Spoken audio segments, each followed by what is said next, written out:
It all began with fire. Not the app, not the mixtape. Literal fire. The turning point for our species.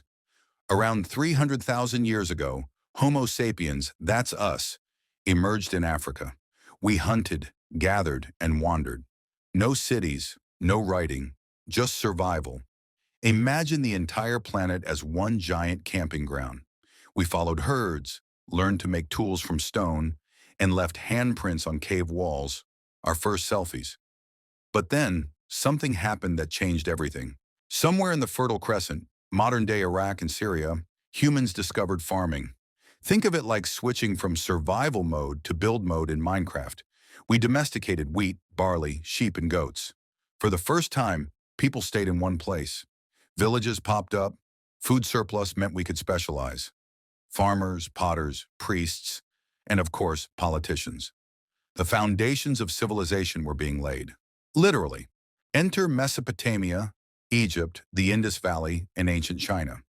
These were the original civilizations. They invented writing systems.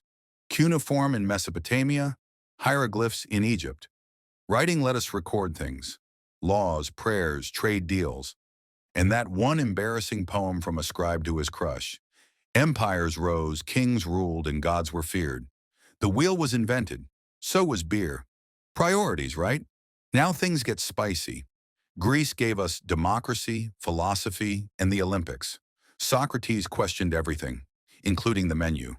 Rome built roads, laws, and an empire stretching from Britain to the Middle East. Meanwhile, in India, the Vedas laid spiritual foundations and Buddhism was born. China saw the rise of Confucius and the mighty Han Dynasty. This was the time of big ideas, and even bigger empires. But even giants fall. After Rome fell, Europe entered what some call the Dark Ages. But while knights jousted and kings squabbled, the Islamic Golden Age lit up the world with advances in math, medicine, and astronomy. In Asia, the Tang and Song dynasties ushered in innovations like gunpowder and printing. And Genghis Khan, he united the largest land empire in history, not bad for a guy on horseback. Meanwhile, in Africa, empires like Mali flourished with wealth and learning. Civilization didn't stop, it just shifted. Europe reawakened. The Renaissance sparked a cultural explosion. Art, science, and curiosity bloomed.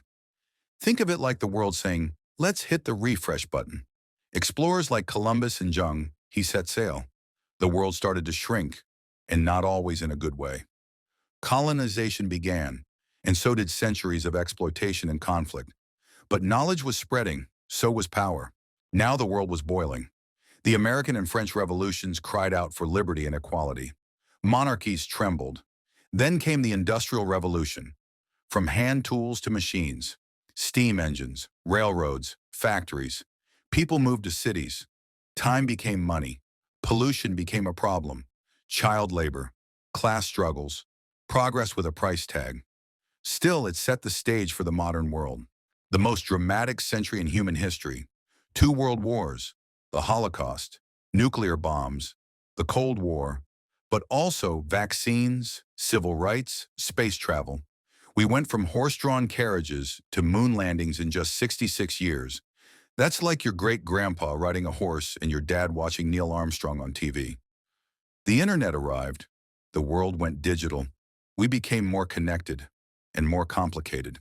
Now we hold the power of gods in our pockets. AI, social media, global trade, space tourism. But with great power, you know the rest.